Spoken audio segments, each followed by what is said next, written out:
You mess with the horns, you get bull. Hello, my baby! Hello, my honey! Hello, my ragtime gal! Suddenly you kissed my wife! Baby, my heart's on fire! In earlier reviews for the Siege line, we went over some of the Battlemasters. Minifigures that can change into weapons, which can be held and used by the larger figures like Deluxes, Voyagers, and so on. Since then I haven't reviewed many, because a lot of them were repaints and I felt no motivation to seek them out. Until now, because the latest wave of figures has some new ones that aren't just carbon copies. Among those is Smashdown.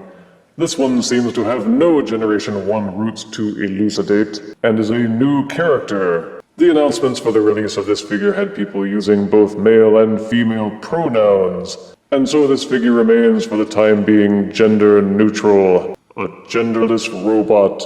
Who'da thunk it?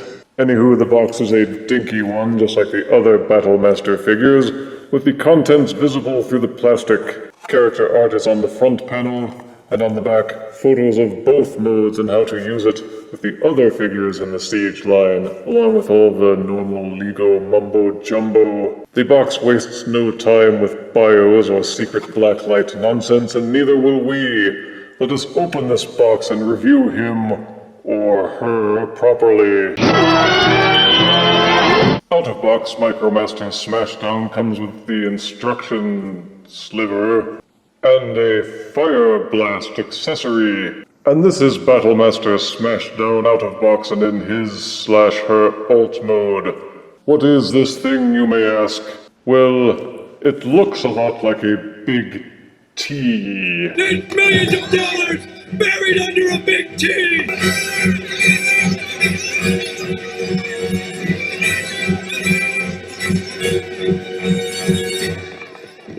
We need more information. Alright, it's actually a rather big hammer weapon accessory, meant to be wielded, however awkwardly, by other figures in the Siege line.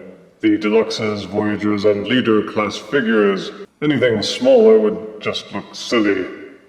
The colors are kind of cherry red with some gray, silver, and even some blue tossed in. You can kind of see the Minotaur head here in the middle. The sculpting is as good and detailed as it can be for something of this size. But of course the main draw is that you can use Smashdown as a hammer weapon. Any one of these 8 small studs on either side of the hammer can be used to plug in fire blast accessories from other Micromasters and Battlemasters to give the impression that your Smashdown is either firing or getting the snot beaten out of him. And of course, Smashdown comes bundled with a larger than usual fire blast accessory. In this case, it's a big circular burst that can be plugged into either end of the hammer accessory to simulate the dynamic effect of Smashdown smashing down something. Look out. And now I'd like to pause and address the class for a moment to air my beef with the Fire Blast accessory. They make the Fire Blast look sharp and vibrant, almost as if it was made out of lead crystal. It's shiny with well-defined edges. And it's not just for the Smashdown figure. All of the Fire Blast accessories for Siege are depicted in this way in the boxes and on the art. Compare that to what you actually get. The rubber used is cloudy, the edges are dull and rounded. It does enhance the hammer's appearance, but it's a grave disappointment compared to what they promised in the promo pics. Truth in advertising, Hasbro. Give me truth or give me Transforming Smashdown to the robot mode is fairly easy. The ends of the hammer are ridiculously oversized, and you can tell that they are meant to be the arms and the legs. They are pegged together like this, by use of this groove and these tabs. Simply separate them. At the side of the hammer you will see this hinge that folds backwards. Tilt it up and this will become the robot chest. Rotate these sections of the hammer so that this ball socket is facing down, and tilt them so that they become the Minotaur legs.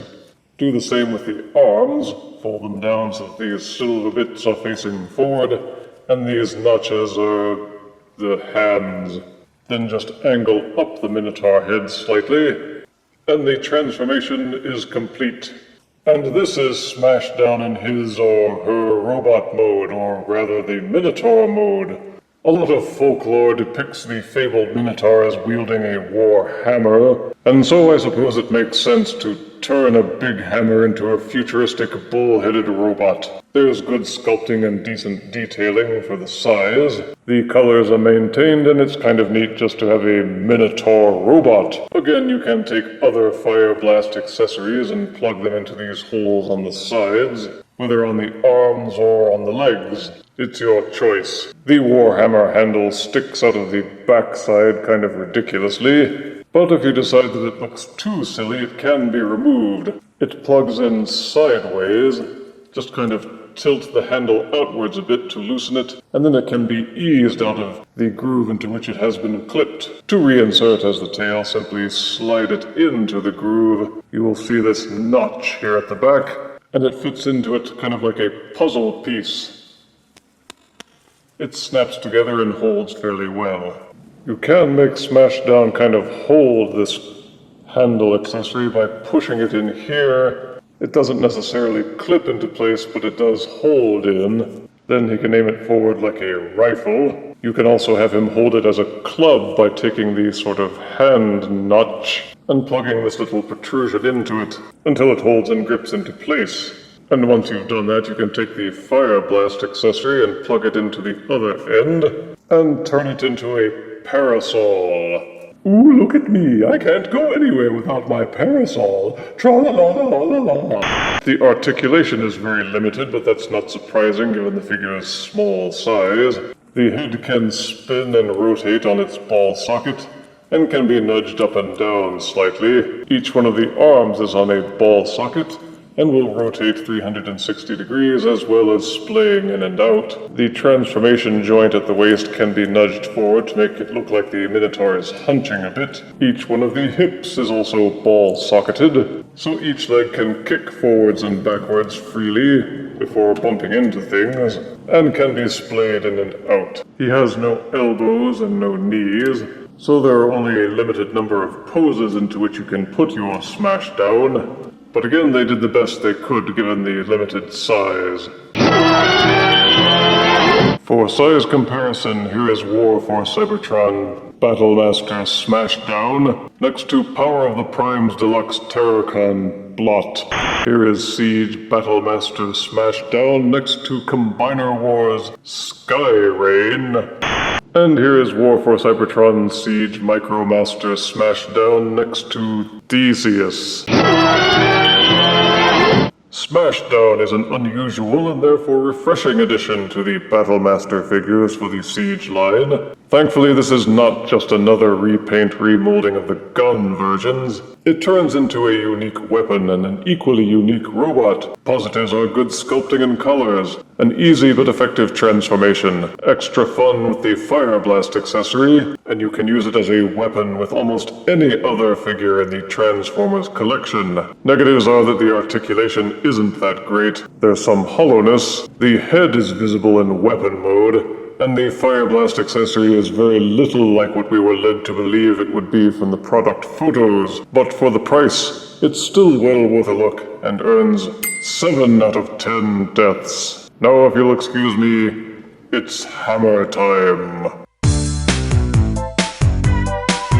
Hammer time. Hammer time. Hammer time. Hammer time. Hammer time. Hammer time.